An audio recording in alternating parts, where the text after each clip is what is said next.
Hello, my name is James Conrad, and I just want to let you know how grateful I am to be working with you on this 70-291 video series. You know, I got started on the IT business a long time ago, and there's a whole story with that you can look at if you want to get to know a little bit more about who I am, up on www.cbtnuggets.com. And that tells a little bit about how grateful also I am for the field that we're in, and also how grateful I am that the prison got me out on this work release program.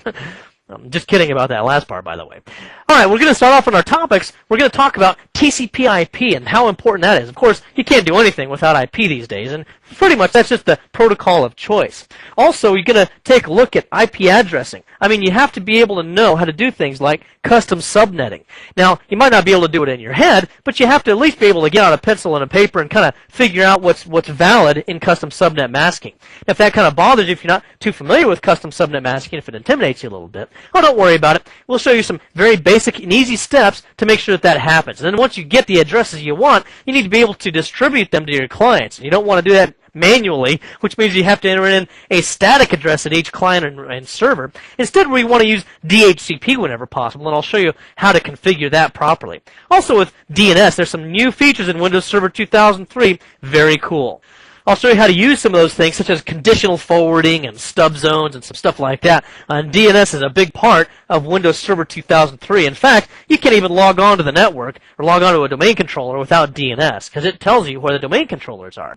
You'll also take a look at security templates. I mean, you can have a computer, a server, or a workstation that gets completely out of whack with its security settings, and it allows insecure things to happen. Well, templates can check for that compliance, and if they're not in compliance, then you can use a template to bring that computer back into security compliance, either locally or through something like an organizational unit's group policy object. We'll take a look at security recommendations as well. I mean, hey, we like to just log on as administrators because that way we don't have to do anything special to access Active Directory users and computers and some other administrative tools, but we shouldn't do that. We should log on as just a generic domain user and use elevated privileges by using things such as run as in order to access administrative tools. And in our security section there, we'll also be talking about some tools such as Microsoft's Baseline Security Analyzer, which you can use to analyze security on a machine, see if it's got the appropriate patches and fixes to make it secure. And also software update services so that you can deploy those updates as well. And we'll take a look at IPsec. I mean, hey, you should be able to trust all your users within your own environment, right? Well, you should, but what if you've got a bitter employee that's getting ready to quit anyway? Well, maybe they're kind of malicious. If they know anything about technology, they could use a packet sniffer and get some really sensitive information off the network. We want to prevent that. And you can do that by using something called IPsec, which both authenticates both parties in a transaction, known as mutual authentication, and it encrypts the data. And speaking of authentication, by the way, Kerberos is a great way to do that. That's how we log on to domains, and also how we access resources within the network.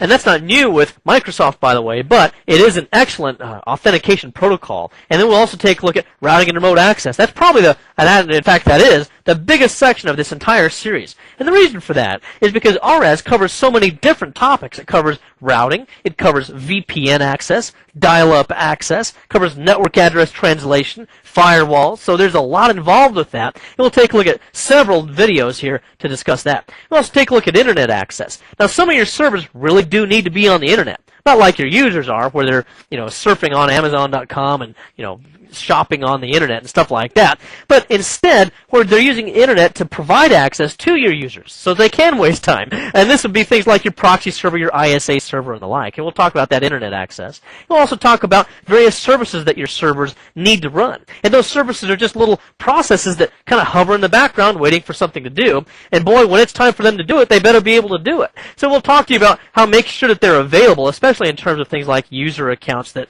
run those services or that authorize those services. So we got quite a lot of stuff to cover here, and I'm kind of eager to get started, so let's go ahead and start having some fun with this.